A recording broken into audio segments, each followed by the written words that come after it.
መጣና መንግስት አሳዱ ምናምን ሲላቸው አይጣቢ ከርታኛ እናቀም ብለው ዘጉ። እንደታማኝ በዚህ እንደማምራም ተዘጋ። ወጥር ያንተን ነገር ያሳየኝ መድኃኒዓለም ያንተን ነገር ያሳየኝ ድራሽ አባይ ብሎ እስኪረግመኝ ድረስ ውሻ ሆኖ ተንከራቶ መግቢያ ሲያጣ እግር ልሶ ወደ ላኩት ተመለሰ። አሁን አዲስ አበባ ብቻውን ያወራናል። አሁን ጭራሽ የስንዴ ነዶ ይዞ የምርጫ ቅስቀሳ መጣ። እኔ ቦታዬ ላይ እስስት የምትባለው እንስሳ አለች።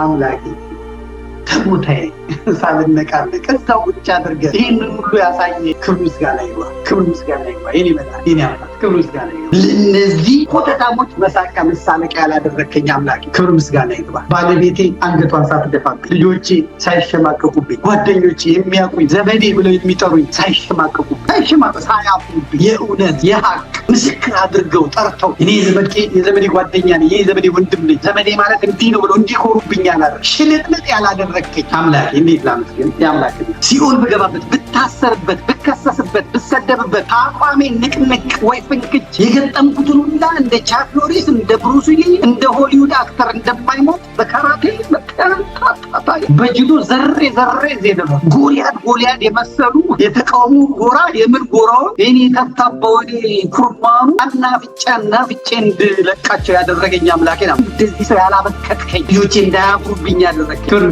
ክብር ምስጋና ደግሞ ብዙ ሰው ጀግና ይወዳል፣ ወንድ ይወዳል። እውነት አለ። አሁን በጦር ሜዳ እንኳን ብትመለከቱ ብዙ ወታደር የገደለ ጀግና ቦምብ ተተኩሶበት፣ ፈንጅ ተተኩሶበት፣ ጥይት ተተኩሶበት፣ ፈንጅ ተወርውሮ ከፈንጅ ላይ በምን አምልጦ በምናምን ጥበብ እንትን ብሎ ሲማረክ አይገደልም። ጀግና ምን አይነት ነው? እንዲህ አይነት ተፈጥሮ ነው። ብዙ ወታደር ሞቶባቸው፣ ብዙ ሰራዊት አልቆባቸው ጀግና ዓለም ያከብራል። ሽልት ስለተማረከ ጀግና አቋም ያስፈልጋል። ወንድ ደግሞ በተለይ ወንድ ስትሆን የወንድ ጠባይ ነው ማሳየት። ወንድ ቆፍጠን ሲል ነው።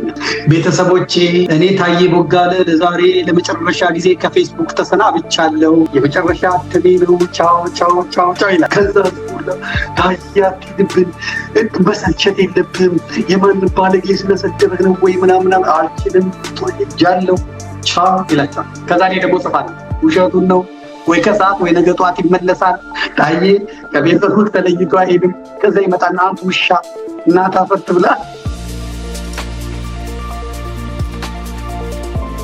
ከዛ በማግስቱ ይመጣና እንዲህ ለማለት ነው የመጣሁት እንደዚህ ተባለው ምናምን ብሎ ጎንደርን ከሆነ የሚያስደስተው ጎንደሬ ማለት እንደዚህ ያለ ጎንደሮች ይሸቅሉታል። ጎንደሮች ይዘጡታል። ወሎች ከሆኑ ወሎ ማለት እንደዚህ ወሎች የለፏት እንደዚህ ይዘጡታል። ዙር ይልናል። ጎጃሞች ከሆኑ ደግሞ የበላይ ዘለቀ እንደና አዲስ አለማየሁ ሲቦጭቁናል። እንዲሁ ሲቦጭቅ ኖሮ እና እንደዚህ ሆነላችኋል እና እግዚአብሔር ባላችሁበት ቦታ ጸንታችሁ ለመኖር ያብቃል። ስለሆነ ስለዚህ በሚቀጥሉት ጊዜያት ምርጫውም ደርሷል። እኔ ስለምርጫው ብዙ መናገር አልፈልግም ነበር። ለምን ስራ ላይ ስለነበር ስለምርጫው ምንም እንትን አልነበረኝም። ትናንት ነው ገና ሰዎች ምርጫ አለ ብለው የሰማው 50,500,000 ሰው ተመዝግቧል አሉ። ይመል ምርጫ ቦርድ ራሱ ብልጽግና ስለሆነ እንጂ ልክላቸው ነበር እንዴት እንደሚሞሉ ምርጫው ተመርጦ አልፏል። እግዚአብሔር ምስክሬ ነው። ምርጫ ተመርጧል። እንዴት እየሞሉ እንዴት እየፈረሙ በጣታቸው ይፈርሙታል፣ በብላን ይፈርሙታል። ቁጭ ብሎ ይፈርማሉ። የሴፍቲ ኔት የዚህ የጤና መድን የተመዘገቡ ገበሬዎቹ ካርድ መቼ ካርዱን ውሰች በቃ ታወጣችሁ በቃ ካርድ አያስፈልጋችሁም ኮዱ ብቻ ብላችሁ ያዳይ እና ተመርጦ አልፏል። ምርጫው አልፏል። እና ያለቀ ነበር ይመስለኝ። ገና ለካስ ግንቦት 24 ላይ ሴሬሞኒ አለ ምርጫ ሴሬሞኒ አለ እና እኔ ገና ትናንት ነው የሰማሁት ምርጫ በኢትዮጵያ መኖሩን። እውነት እኔ በጣም ነው የሰማሁት።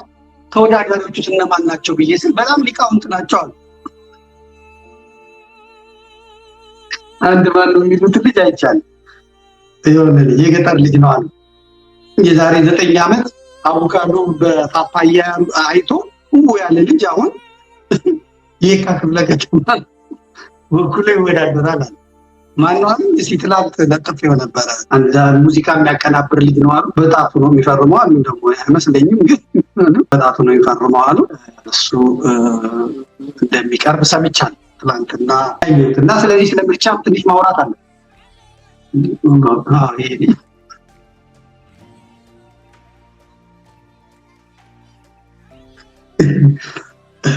እና ሁለቱም ብሔርተኞች ናቸው። እንግዲህ አብይ አህመድ መተሻሸት ይወዳል ከወንዶች ጋር ፓርላማ ሊገባለት በበዓል ምናምን ከሚገናኙ በስራ ሊገናኙ በጣም ጥሩ ነው። እና ካሙዙ ካሳ የአዲስ አበባ የካ ክፍለ ከተማ ተወዳዳሪ ነው። የትምህርት ደረጃ 6ኛ እጩ ነው።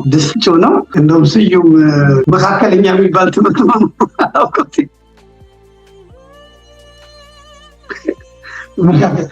እኔ ፒኤችዲ አውቃለሁ፣ ማስትሬት አውቃለሁ፣ ምናምን አውቃለሁ፣ 12ኛ ክፍል አውቃለሁ፣ ዲፕሎማ አውቃለሁ።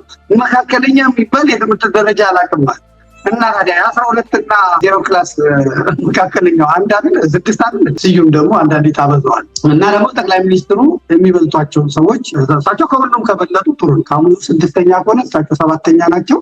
7ኛቸውና 6ኛቸው አንድ ላይ ይሆናሉ ማለት ነው። ፓርላማው እንትን ይፈልግ ነበር፣ ማቀናበር ምናምን ይፈልግ ነበር። ያ ደግሞ እንቅልፍ ይበዛል እዛ አካባቢ ሁሉም ተኝቶ ስለሆነ ጠቅላይ ሚኒስትሩ ሲናገሩ ለሆሳስ ፋየር ሆኑ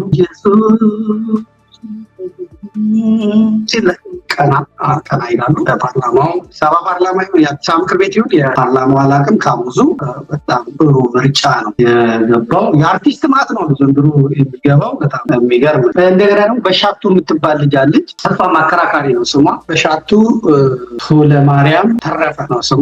የምትወዳደረው የኦሮሞ ብልጽግናን ወክላ ነው። የኦሮሞ ብልጽግናን ወክላ ነው የምትወዳደረው። ግን ኦሮሞዎች ጥያቄ መጠየቅ አለባቸው። በሻቱ ለማርያም ተረፈ ብሎ ኦሮሞ አለ። በሻቱ ለማርያም ተረፈ ብሎ ኦሮሞ ያለ አይመስለኝም። በተለይ እስከ ቅድሚያ ደግሞ ሄዱ ከበደ ምናምን ከሆነ በጣም ጥቁር ልጅ ነበረች። አሁን ቀልታለች። ብዙ ጓደኞች አሉኝ በፊት ጠይም የነበሩ ውስጥ አሁን ጠይም ናቸው። ምንድነው እናንተ ብያ ጥሩ ጥሩ ቦታ ያሉ ልጆች አውቃለሁ ግን ጠይም ናቸው። በሻቱ ግን በጣም ቀልታለች። አርት ተማሪ ነበረች። የስነ ጥበብ ተማሪ ነበረች። ድራማ ያጠናችሁ ከዛ ጋዜጠኛ ሆነች። አሁን የወዳ ወፍራለች ደግሞ በጣም እና ቀልታለች። እንደምታዩት በጣም ቀልታለች።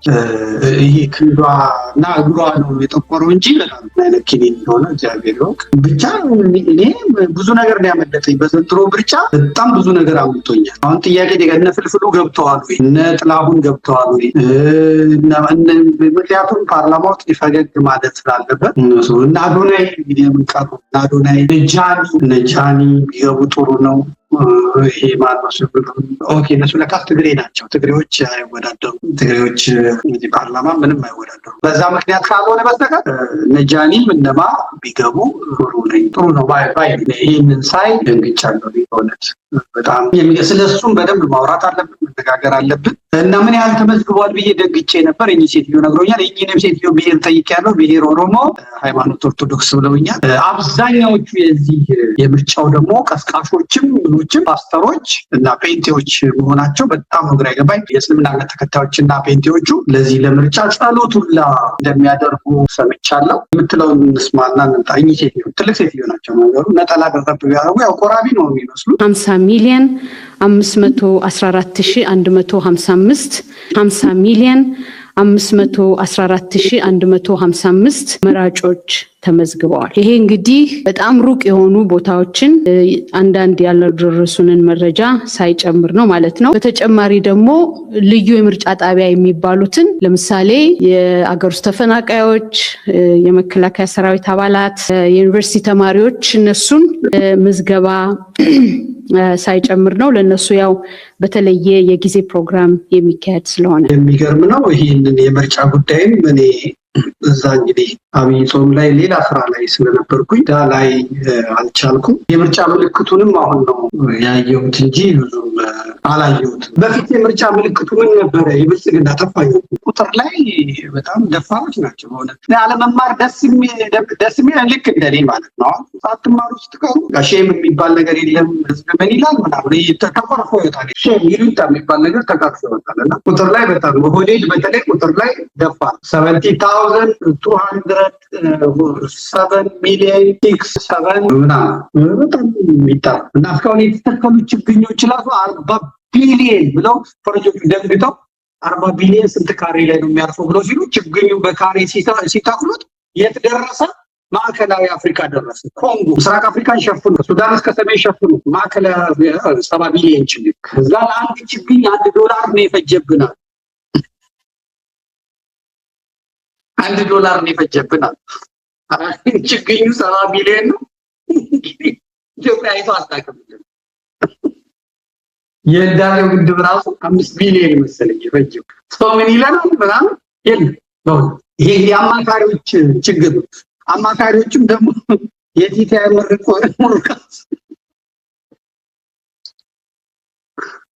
ነቢያት ነው፣ የደቡብ ነቢያት ስለሆኑ አዟል ነው። ጌታ ሆይ ተናገር ብሏል። ተናገር። አሜን ነው። አሜን። አምጣ ይሄ በቸርች ነው የሚሰጠው። በነገራችን ልምምዱ የቁጥር እንዳይፈሩ አድርገው ኦሮሞዎቹ ነቢያት በደንብ ነው የሚያስከስሏቸው። ውሸቴን አይደለም። አንድ ልጅ እንመልከታውና ተመልክተን መምጣት ይችላል። ልጁ የገባለት ገንዘብ ኢትዮጵያ በጀቷ አይደለም፣ በበጀቷ እንኳን አልገባለት። የኢትዮጵያ ንግድ ባንክ እንኳን የለው። እስቲ አምጣው በእናትህ ያንን አንድ ኦሮሞ ልጅ አለ። በጣም በእውነት እና ሳይ ቁጥሩን አሳይተን ወደ ሌላ እንዴት ይሄ የኦሮሞ ልብስ ያደረገው ከጉራጌኛ ጭፈራው አጠገብ ያለውን ልጅ አምጣል። በእውነት በጣም ህዝቡ ማየት ስላለበት የኦሮሞ ብልጽግና የደረሰበት የኦሮሞ ነቢያት የኦሮሞ ወጣቶች ሳይሰሩ እንዴት መበልጸግ እንዳለባቸው በቸርቻቸው እንዴት እንደሚያስተምሯቸው፣ እንዴት እንደሚያደነዝዟቸው፣ እንዴት ሽባ እንዳደረጓቸው ለማሳየት ነውር ስለ እውነት ነውር እንዴት ኢትዮጵያ ላይ እየተንሰራፋ እንደሆነ እሱን አይደለም እሱ ነቢያቶቹ የሚሰብኩትን ነው። እሱን እንመጣበታለን። የምርጫ ቅስቀሳ ላይ እንመጣለን። ይሄንን ልጅ አምጣልኝ እባክህ። ፓስተሩ ኦሮሞ ነው። ፓስተር ጭሮ ይባላል። ልጁ ደግሞ ሳምንት ሆኗል። ይሄ ነው የኢትዮጵያ የኦሮሞን ባንዲራ አድርጓል እና ጸሎት ሲጸልይ በኢትዮጵያ ንግድ ባንክ አካውንቱ ገባ። በቴሌቪዥን የሚታይ ነገር ነው እና ይህንን እያሉ የኦሮሞ ወጣቶች ስራ የሚባል ዋናው ዓላማ ለነገሩ ክርስትናውን ማርከስ፣ ክርስትናውን ማውደም።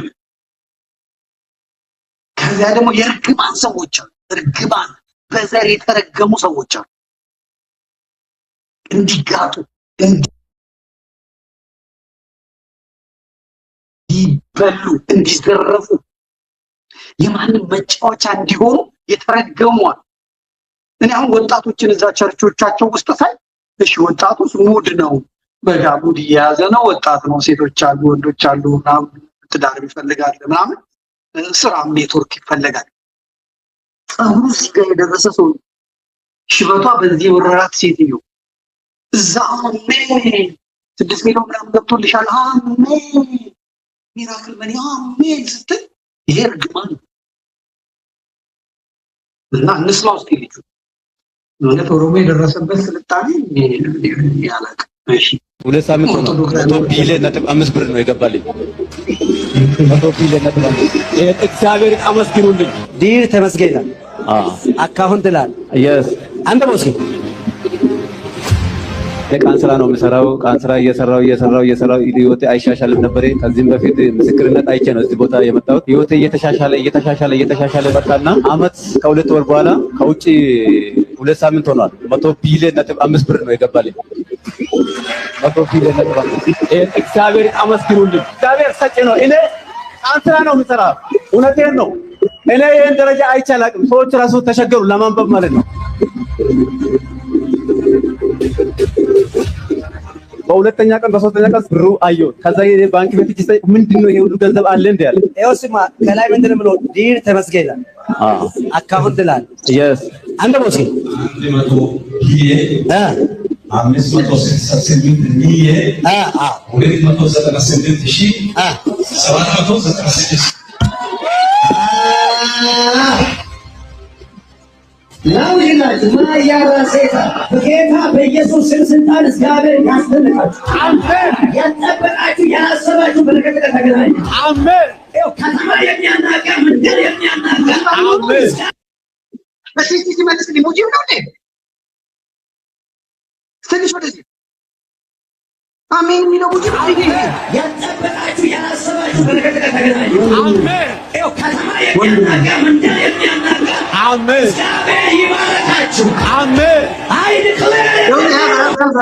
እንግዲህ አሁን ህፃናት ቢሆኑ ወጣቶች ቢሆኑ ሙድ እየያዙ ነው ይባላል። ይህን ሽማግሌ ሰውዬ ተመልከት፣ ያቺ ሴትዮዋን ተመልከታት፣ በዛ በኩል ያለችዋል ያረግ እንትን ያደረገችዋል። ይሄ እርግማን ሆነ። ይሄ ደግሞ ሆን ተብሎ አሁን የሚገርሙኝ ነገሮች ነበሩ። ስለ እውነት የሚገርሙኝ ነገሮች ነበሩ። አብዛኛው የአሜሪካን ፓስተሮች በእንትን ትውልድ አይሁድ ናቸው። አይሁድ ሆኖ የተወለደ ደግሞ በአብዛኛው በፍጹም ክርስቲያንም እስላምም አይሆንም። ግን ለምን ፓስተር እንደሆኑ እንደገና ደግሞ መጥተው እኛ ላይ እንደሚችሉ አላውቅም። ለምን ፓስተር ሆኖ እንደሚችሉ ማለት ነው። አብዛኛው ኦሮሞ አሁን ደግሞ ፓስተሮች እስላሞች ናቸው።